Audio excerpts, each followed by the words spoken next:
Hey, welcome to All-Star Week, people, on YourNews.com, the Parker and the Man page. I'm Mark Wilson with your webcam. Check out the column. It all has to do with the All-Star Game. What a surprise, since it's All-Star Week in St. Louis, Missouri, at the new Busch Stadium. President Obama will be there. The other ex-presidents living, well, I guess the dead ones won't do it, but the living ones are going to have a video presentation. So you got a lot going on there. Sheryl Crow with the anthem, and the Home Run Derby is tonight. But the All-Star Game, you know what it means, right? When Bud Selig had the tie game, Commissioner of Baseball didn't like that back in, what was it, 02? And he decided, hey, I got an idea. They'll take this serious if we make the World Series a part of it. Well, it got away from us, people. It should never have happened. We should never have made the All-Star Game be that significant to where you get the home field advantage in the World Series. And it's not just because the American League has won every one of them. In the last, they're 11-0-1, so the National League has not won since 96. So since this rule went in place in 03, the American League has had home field advantage in the World Series every year. We're in an American League city. We should want this to happen. But in a poll, a huge amount of people said they really did not like this, and it should change. So Bud Selig, this is for you. This Bud's for you. We need to have that change. So I write all about that. Check that out on the Parker and the Man page. Also, Disco Demolition, 30 years ago yesterday, Steve Dahl and his band of army men, like he likes to call them, the Insane Coho Lips, that was his thing in Chicago radio, blew up a bunch of disco records. Sparky Anderson was on the job with the Tigers as manager for just about a month, a little less than a month, when he replaced Les Moss as manager here in '79.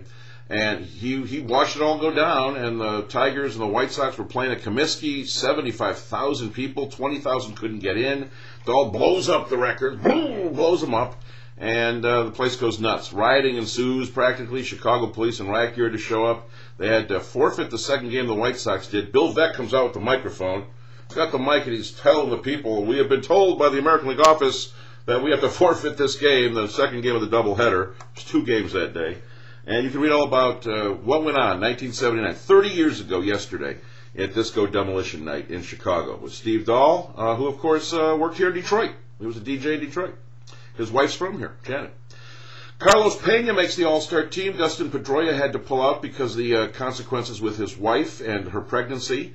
We hope all goes well there. But Carlos Pena of the Rays, the former Tiger, will make the All-Star team and be in the home run hitting contest tonight with Brandon Inge. So the 2 former Tigers, who if you said 4 years ago to be All-Stars, you'd go, what? What? Both are on the All-Star team in 2009. Speaking of a tandem of guys, Travis Walton and Marquise Gray, both former Spartans, are playing with the Pistons in the Vegas Summer League. That's our Vegas Summer League coverage for you. So you can read about their interaction and how Austin Day and DeJuan Summers are doing. They're doing very well, thank you. The Pistons are 2-0 so far.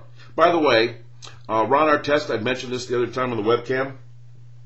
He had been in the Vegas Summer League even as a professional because he needed to get back in after the big Palace Brawl, and I said I was hanging with him. I don't know if you remember that. Maybe I did, maybe I didn't. Here's the picture. Here it is. Pictures speak 1,000 words. There's myself and Ron Artest. You see Artest has a little cigar in his hand. He's got his arm around me there. There you go. There's me. I felt like a traitor a little bit, but I figured he'd been back to Detroit, he'd apologized, and it was all done. So there we were. We were hanging at Tryst, which is at the Wynn Casino in Vegas. That was a couple years back. There you go. Me and Ron Artest doing some dancing. There you go. There you have it, if you will. Jordan Crawford, the dunk on LeBron James that you'll never see, or at least until Nike gets smart. Dude, seriously, release it. LeBron, I'm talking to you. You look a little bit insane here. A little bit paranoid. The guy dunked on you. He's a good college player from Xavier. He's from Detroit. And Jordan Crawford should have his moment in the sun. And you should see that tape. That's all I'm saying. Nike and LeBron are doing you wrong here by not letting you see it. And welcome Leland Stein III. Leland is writing now for YourNews.com.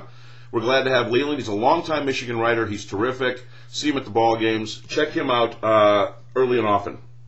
Leland Stein now joining our band of merrymen. We like to call that one too. No Steve Dahl involved. So Leland Stein now with YourNews.com in the sports area. Check it all out. You got the All-Star stuff. You got Pena and Inge. You got Disco Demolition. You got the Pistons in the Vegas Summer League 2-0. And all the other stuff as well. So happy navigating to you. Happy All-Star Week. And by the way, you know it's All-Star Week because a manager already got fired. Manny Acta of the Washington Nationals out. And I believe Jim Riggleman will be named tomorrow. Or he's a lifetime replacement manager. He's a lifetime interim. Jim Wrigley man, we used to call him in Chicago. Jim Riggleman. So too bad for Manny Acta, but the Nationals are terrible. There you go. YourNews.com, the Parker and the Man page. Happy navigating and happy All-Star Week to you.